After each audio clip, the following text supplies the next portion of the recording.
बिस्मिल्लाहिर्रहमानिर्रहीम। अस्सलाम वालेकुम।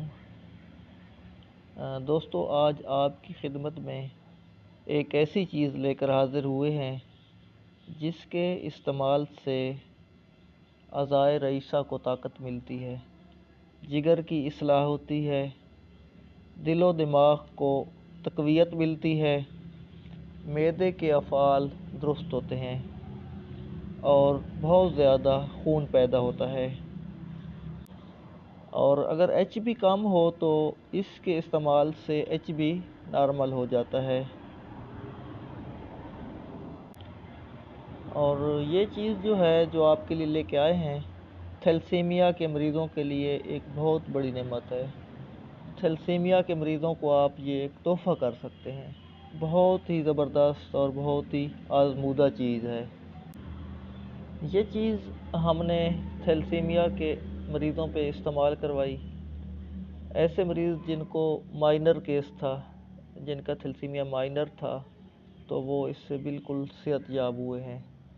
और ऐसे मरीज़ जिनका थैलेसीमिया शदीद था, तो उनको इसके इस्तेमाल से नफ़ा तो बहुत हुआ है। मतलब उनको जो खून लगवाना पड़ता था उसका दौरानिया बढ़ गया, मतलब उनको कम खून लगवाना पड़ा, लेकिन मुकम्मल तौर पर सेहतयाब वो नहीं हुए। लेकिन हमने ये एक ही बार नुस्खा देकर इस्तेमाल करवाया है।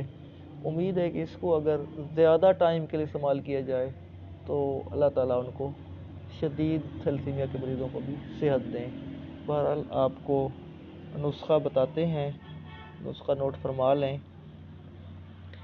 मुरब्बा सेब, मुरब्बा आमला, मुरब्बा हरीड़,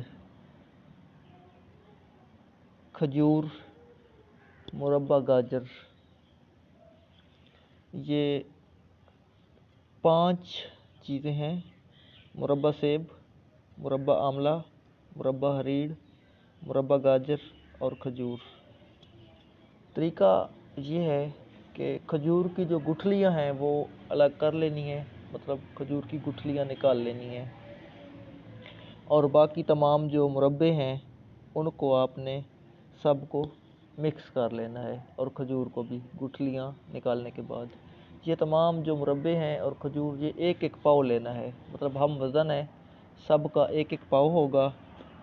और ये जो खजूर है गुठलियाँ निकालने के बाद ये जो है ना पाव होना चाहिए। तो आप खजूर आधा किलो लेंगे, उम्दा खजूर लेनी है, अच्छी खजूर लेनी है तो आधा किलो ले लें। जब गुठलियाँ निकाल लेंगे तो वो एक पाव ही उसका वो बचेगा।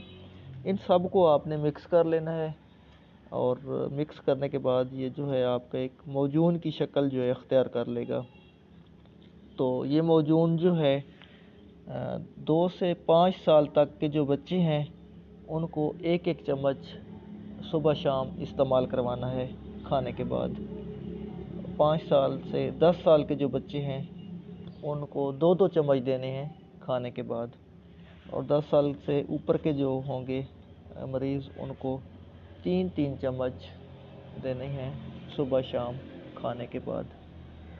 लेकिन इसमें एक अहम नोट है कि अगर ऐसे मरीज़ जिनको कब्ज़ रहती हो तो उनको आपने जवारिश कमूनी और गुलकंद इस्तेमाल करवानी है, क्योंकि अगर बंदे को कब्ज़ हो तो उसके ऊपर कोई भी दवा जो है वो असर नहीं करती है, दवा का फ़ायदा नहीं होता है, पहले कब्ज़ को दूर करना है। और अगर ऐसा मरीज़ जिसको पेचिस की बीमारी हो तो उसको जवारिश अनारीन इस्तेमाल करवा लें, मतलब पहले पेचिस का इलाज कर लें, क्योंकि दवा अगर पेचिस होगा बंदे को तो उसको भी असर नहीं करेगी। मतलब पहले हाजमा आपने बंदे का देखना है कि उसका ठीक हो और फिर ये दवा इस्तेमाल करवानी है। इंशाअल्लाह ताला इससे जिनका HB कम होता है HB भी उनका नॉर्मल हो जाता है। इससे खून बहुत ज़्यादा बनता है, साफ़ खून बनता है, HB पूरा होता है, जिगर की इस्लाह होती है और बंदा बिल्कुल सेहतमंद और तंदुरुस्त हो जाता है। तमाम अज़ाए रईसा बेहतरीन काम करते हैं। दोस्तों, बेहतरीन चीज़ है, अपने दोस्तों के साथ भी शेयर करें, इसको सदका जारिया समझकर लोगों में बताएं, इसको इस वीडियो को शेयर करें और हमारे चैनल को सब्सक्राइब करें ताकि आपको आने वाली वीडियोस भी मिलती रहें। अल्लाह ताला आपका हामी नासिर हो। अल्लाह हाफिज़, फ़ी अमानिल्लाह।